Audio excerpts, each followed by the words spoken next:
evening and welcome to the Laughing Monkey Music Show. Taylor and Mark Burgess from the Chameleons. How are you? I'm good. I'm pretty good considering Well, considering that I haven't shaved for about 3 days, and yeah. I arrived in Berlin in the clothes that I stand up in. But apart from that, I'm doing good. Yeah.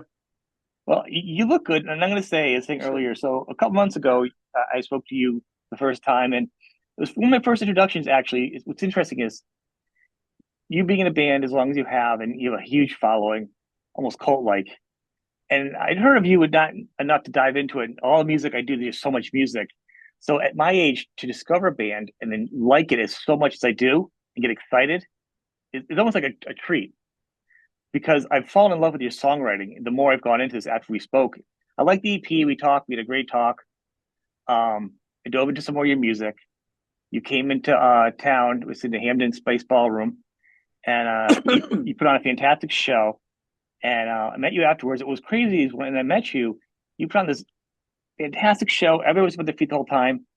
You're soaked in sweat. You're tired. You have the energy to smoke a cigarette. I don't even know where you had the wind to smoke a cigarette.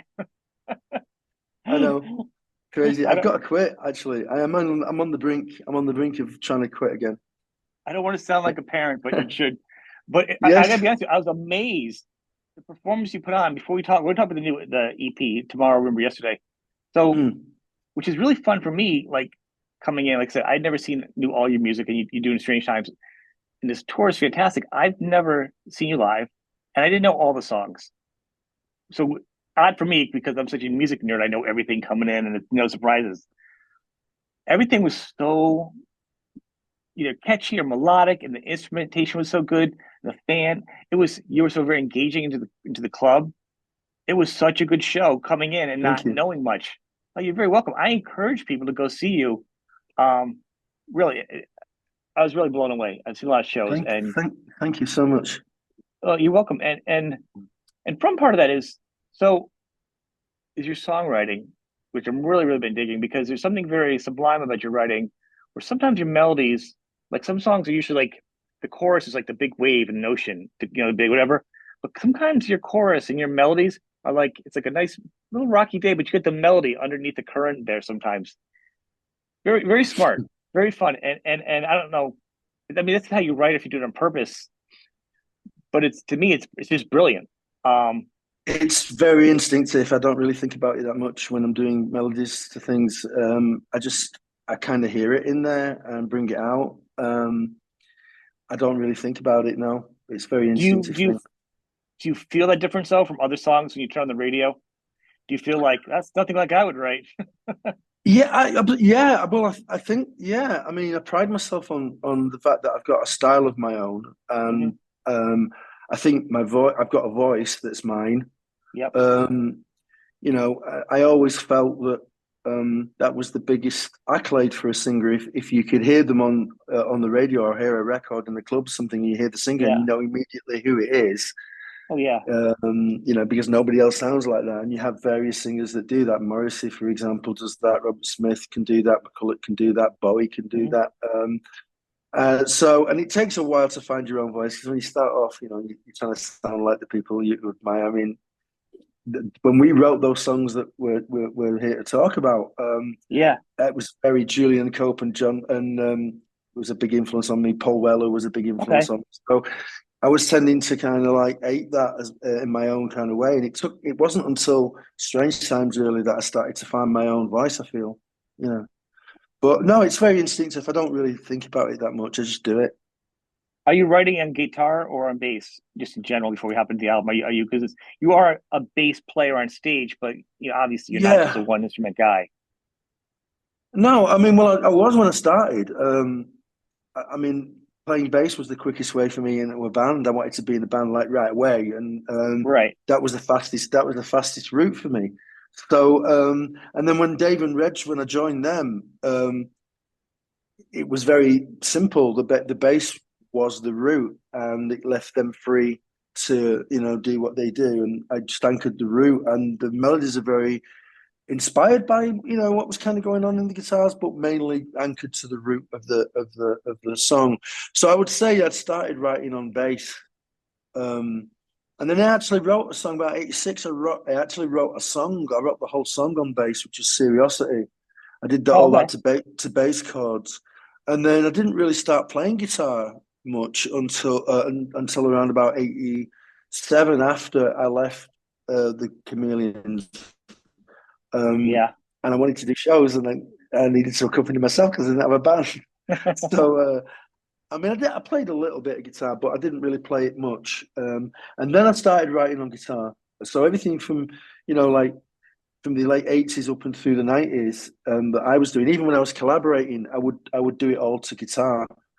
Um, and these days, I think it's still the same. I think most of the things that I bring, if I bring a song to the band, which has been happening on the new album, and I'll play it and I'll say, and they will make it ours by what they bring to it, because Right. sometimes I'll bring a song to them and I don't know how to execute it. I'm saying I know there's a good song in there, but I don't know how to execute the song, without it sounding sweet. And they'll all come in with various ideas and say, "Well, try it this way, try it that way," and add things, to it that make it elevate it into something really, I think, Kind of special. like the architect, So right? You're like the architect. You might build the yeah, frame, or you might have the plans, but then you bring in the yeah. craftsman at their specialty. Yeah, well, I mean, it's always kind of been that way. I mean, like Reg will bring something. Like when the first time he played me the refrains of Tears, I heard it immediately. Yeah. I mean, I heard it in my head immediately. I knew what the chorus was going to do, and I knew what the verse was going to do very quickly. And then that was the kind of the foundation. And then what Dave would do would come in on it, and he just like we never really knew what he was going to do till he recorded it, and he just elevate the whole thing to a different, a different floor. Mhm. So I mean, it's always been kind of like that, really. I mean, the single that we did was the same. Reg did the riff, and I think the verse melodies was Reg's. It wasn't mine. I did the lyrics, but he did the verse melody, and then where it changes Yeah. in the end, that's what I kind of brought to it, and Oh, you know, and yeah. Oh, the last single, but you had one song at the very end though. Is it Shiver? That was just guitar. yeah, yeah. On the EP you're talking about now. Yeah, that was one on EP. Was that all you though? Yeah, that was me. Yeah, forever. Yeah, Okay, it was. okay, yeah, yeah. I did it on GarageBand. Yeah, I love it's a that. I GarageBand love that. recording. Sounds great. Yeah, Yeah, I was listening to it on the way in today. It sounds so pure. I think it was good to keep it. It kept the heart of the song. That's really what the key it of a was. good song is. I mean, it's just It, pure. it It was it was. Yeah, I think I might have done my phone. Already mentioned it, but I played it to them because we were going through our hard drives trying to see if we had anything we wanted to work on, and I found it. I'd forgotten about mhm. it. I found it and I played it to them, and they were all like, "That's got to be on the record. Put it on the record." So it was them really. It was the guys really Well, that pushed for that. I love that one. It's probably my favorite out of three on that one. I mean, they're all good, but I mean, to me, it's something that song is just so pure. So I just want to encourage people that aren't aware of that also to go back and check that out. That was just out a few months ago. But you have a release out tomorrow. Remember yesterday. Yeah, Five little treasure songs. Let's talk about them. The lyric content is always fun with you because sometimes you write like to me, it's like you're either an observer, yeah, you're making a statement, or yeah, you're kind of pleading what you're feeling out. yeah, You just never know when you go into the songs yeah. because it's always the fan of the bellows. I've listened to it a billion times. Besides being surprised by Cupid's behavior, um, what is it exactly about? Without It, ruining the it magic. it was one of the very first things I ever turned in for the band, and it came. At the time, I didn't know that I wanted to do music. I wanted to do drama, and I was getting ready to go to Manchester Polytechnic to do drama, and I was reading Antony and Cleopatra, Shakespeare, and and from the opening speech. Um, he's talking of his friend Mark Antony, and he says he has become the bellows and the fan to cool a gypsy's lust. He's talking about his fling with Cleopatra, and I just thought that was so cool because at the time I was trying to get off with this girl, and she was having none of it. She didn't want to know, and and I was being a typical pubescent. I was like angry that she didn't want to Yeah, know, and so and so I saw myself as this simpering kind of like, well, the bellows and the fan, cooling a Yeah, strumpet's lust. I felt yeah. that's how it felt. And then when I came to realize in more later days that it's always been that way with me. I'm still the same. I still fall for it. I'm still the fan of the bellows. It's a beautiful song, though. Purely, thank you. It was one I of the mean, first things we did. We did it right before we got the first Peel session, which is it's that featured is on there. amazing because that's like one of the best. Like, I'm still digging into a lot of your music to where I'm getting deeper enough into stuff. But I mean, Mm. honestly, the melody in that is so catchy. It's so the way you do the Yeah, melody. It's almost like you have a chorus and you have the second chorus, and it's like it just takes you on and on. It's got that yeah. weird, like inspirational. It's like ba bum ba bum. Well, I That's think a that great first song to CBS. start I off a mean, band with. well, Epic recognised that right away because I think that was the one they wanted as a single. Yeah. They got in Okay. shreds instead because we just couldn't get a decent version of it that we felt really captured it. We didn't like the Lily White version of it, and Yeah. I've tried it once or twice. All tried it once or twice in various guises, but excuse me.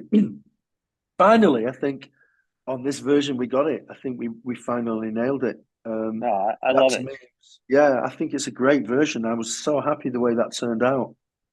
I hope it's going to be a Given that, single. I hope you guys well, going to do a single with it. I don't know. I think it's just going to be on this collection. I think we're Yeah. just going to leave it at that, really. Although Metropolis was saying we wanted which one, which if we wanted to push one of them, which would we push? And I naturally said that one because it was originally supposed to be a single and never was. Because we just couldn't, I don't know, we just couldn't capture it right. I don't know what it was about it, but I think we had CBS wanting me to change the lyrics and stuff. You Oh can't yeah. say masturbate, like why not? It's in the dictionary. Why not? Of course, it's a perfectly That legitimate yes. word.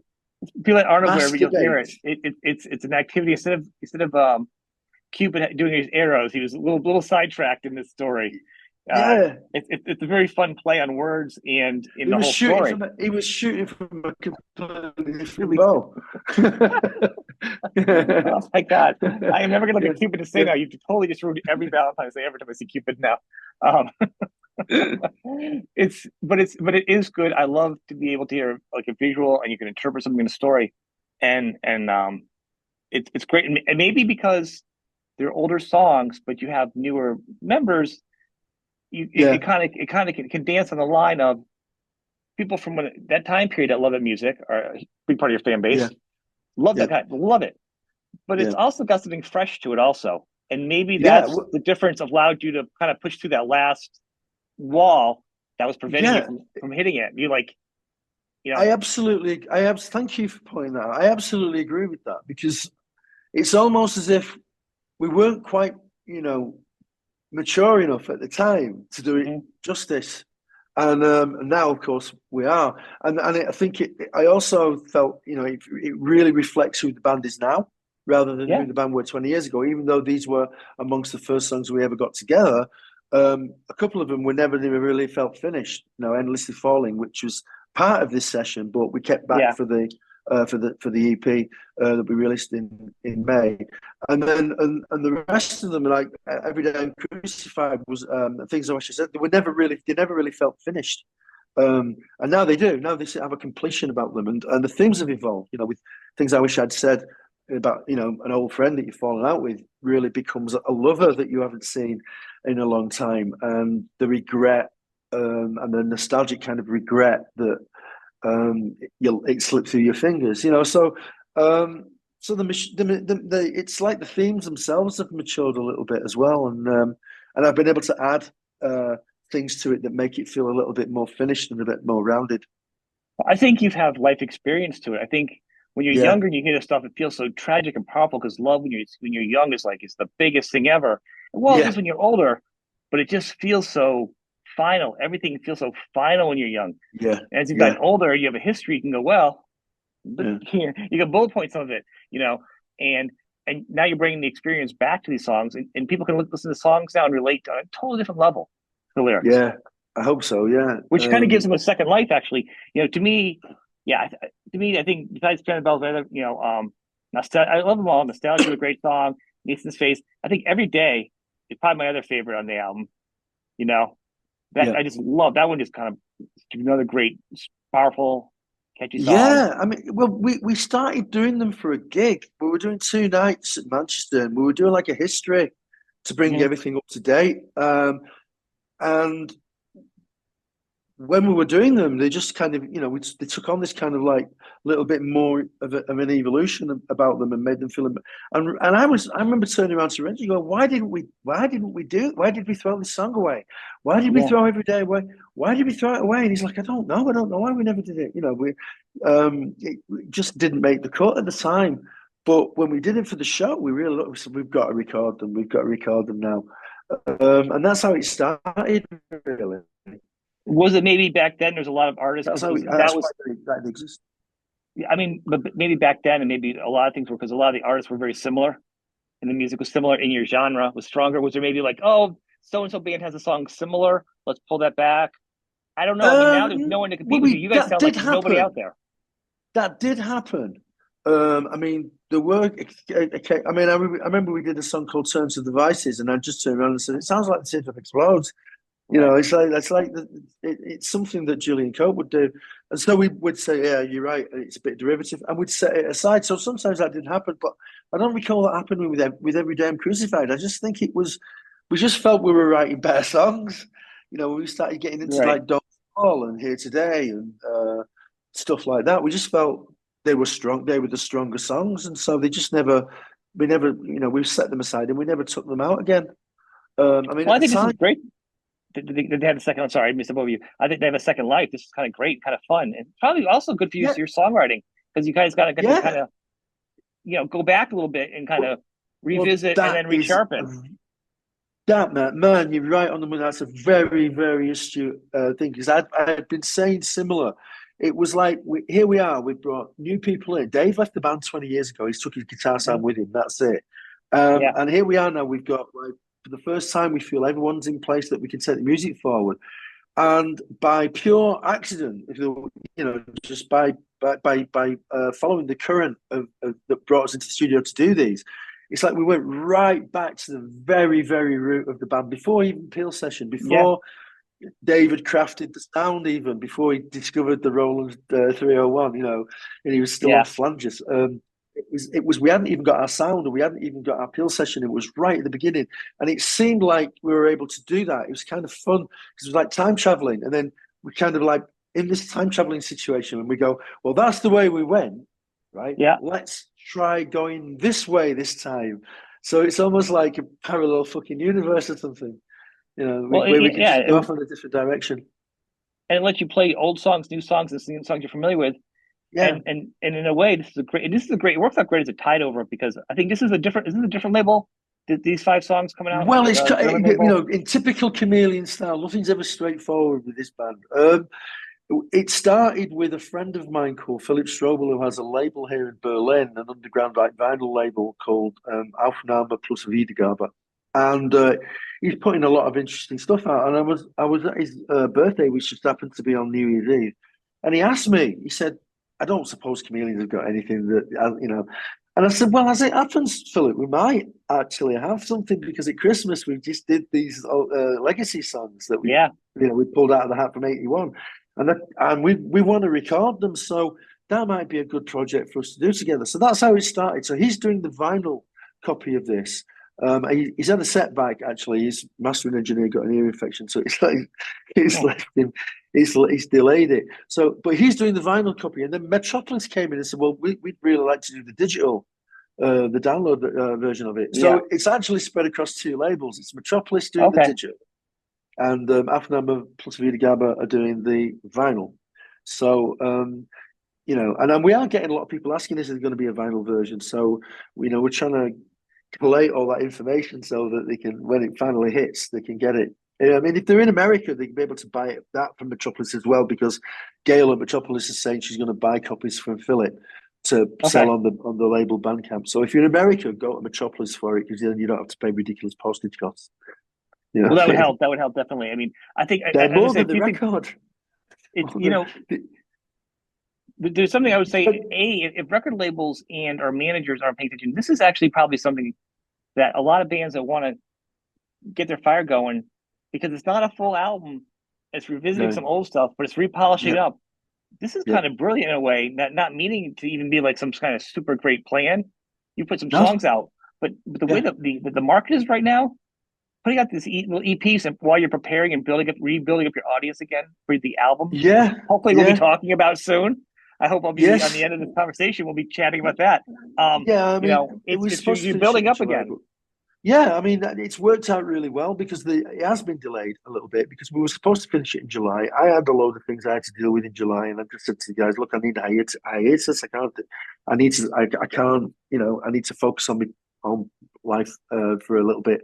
And everybody was a bit tired coming off the American tour, and Stephen and his partner had just had a baby, and he was anxious to get back. Todd hadn't seen his family in a couple of months because he'd been on the road with us. So I mean, it just gave us a good pause. But then having this now, you're right. It does. Yeah. It keeps our momentum going, and it gives somebody something interesting to look at, to listen to, until we can get our album done. Hopefully, you know, in early next year. Well, well, let's say one thing. I also want props to your band, your live band. I don't know their names, so I apologize for not being able to give them props. So Everybody delivered it yeah, live. Oh my yeah, God, what a yeah. great band It's the you best have! band. It's the best band I just I've want ever to tell you played right with. now, I was blown away by everybody in the band live, because that's what really Yeah, matters. Can you deliver yeah, a good song live? I mean, it yeah, starts with a good song, but if I'm in there with I don't even know how many sweaty people were in there. It was packed. It was like a yeah, sardine can at the show I yeah, went to, and everybody yeah, was singing along or smiling, or it was just a happy yeah. show. What an eclectic crowd you have too. Yeah, I mean Every walk of life in there. that's a constant with us. It's in every show that we play these days. Now it's like that. I mean, the rooms can vary, the size of the rooms can vary, but the passion of the audiences and the energy that is generated, like between us and them and back again. It's I've never experienced shows like that, to be honest. I I have. I've mean, seen a lot of shows, and I've never seen that. Like I've seen a lot of different types. And what's interesting is also a lot of bands. There's two things that your band is kind of fun. Is a, we'll go back to labels. Is a, you can play over here a lot more than other bands can. A lot of bands from overseas cannot play over here. They have a problem. You pack the houses every time. That one, and also your audience is a little bit more forgiving with a different band, like a message boards and stuff. Like when you have a band like the Church, where the audience is so unforgiving about what they want from him. They won't let the poor guy. They will not let him just write a song or an album. It's very prolific. They're just on him about the past. Whereas, yeah, which I find very unfortunate for an artist. But whereas you're not getting pounded on being like, I want the old band. It's not the same. Like everyone's just like, yeah, it's a neat little thing that you kind of pass by. Lucky. yeah, yeah. It's well, I mean, we do get a little bit, and we have had a little bit of that, but I mean, I'm okay with it because I kind of relate to it in a sense because I mean, I remember really enjoying early Oasis when Giggsy was in the Right. band and Oh yeah, Bonehead was in the yeah. band, and it felt like. And when it became the Gallagher show, I lost interest really. So I understand that some people feel like they want the original band and that was the Chameleons and whatever, but that's fine. I mean, me and Reg, the way we look at it is that we're entitled to call ourselves Chameleons. We're entitled to work under that Yeah. name. Why should we start all over again? Um, we do have difference to we have difference to where we come from. We're not trying to, distance ourselves in a derogatory way from our legacy. Do you know what I mean? We embrace it, but we just want to Yeah. do something new with it, take it forward a little bit, and that's no slight at all on what Dave brought to it. I mean, that everything was founded upon that amazing kind of guitar sound that Reg and Dave forged between them, the interplay of those Mm-hmm. two, because they've been playing together for a very long time before I joined them. So, we have complete. We try and have respect for that and deference to it. I think the guys that are playing it now, I really like the audience. They're playing it because they were passionate about the Chameleons, and the reason why they're playing, the Chameleons played a big part in why they're playing, why they became musicians themselves. So they've definitely got a lot of respect and deference for that material, and they give it 100%. Yeah. It's but as I say, we want to evolve, and that's what I think we're doing. I think we're going forward, and people who just want the band that the way that it sounded like 30 years ago or whatever. You've got the records, and then you've got a whole host of bands that have ran with that, that are equally as good, that are probably doing it better than we could do it ourselves now. Big bands like Jab Majesty, and they can do it better than we can, really. So we I mean, if we were trying to recreate that, if we hadn't, if we were no, you trying don't need to, to. no, we don't need no. to. We don't want to. The worst thing an artist can do is try to write a song for somebody else. The worst thing you could do. It's like a crime. Yeah. You write for you, and then whatever comes out, if your fans like it. And, I think one of the big saving graces also is like, genre wise, you're in a genre where like it wasn't like David Lee Roth or Sammy Hagar. The voices were very definitive. Your voice was definitive of the band. Your bass playing, it's a type of music that was based on that kind of vocal and strong bass. So you're like 2/4 of the sound already. So it's not like, and then the rest of the music allowed space in the song for the percussion, for the guitars, whether it's this or that, to fill in. So you've always kind of been the base of it. So if the band stayed together, would have matured and sounded differently anyhow. I mean, nobody's, usually stays the same.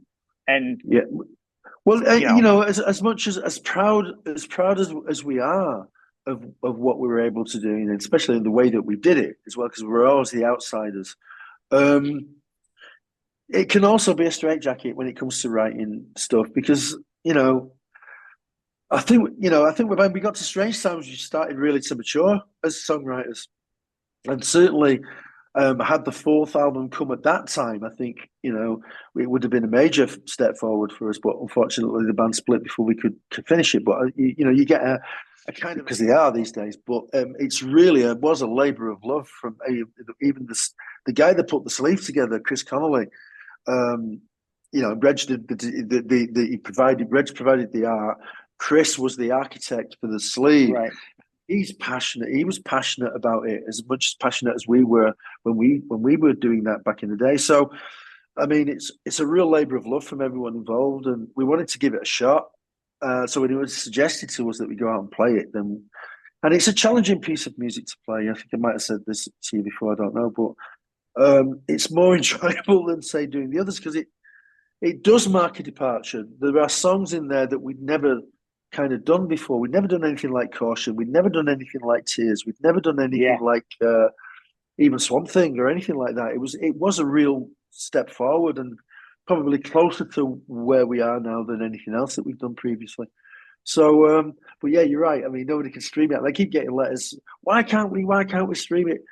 I think it's funny. I love it. Actually, I think it's great because, once again, it goes against the grain. That's what I'm saying. Like, if you send it with a marketing, go, here's what we're going to do. You'd be like, that's bananas. You're like, and you're like, you know what else? We're probably selling out every single place we play too while we're traveling and doing it. Like, it's not changing anything. In fact, you're building an interest for the vinyl, for the CD.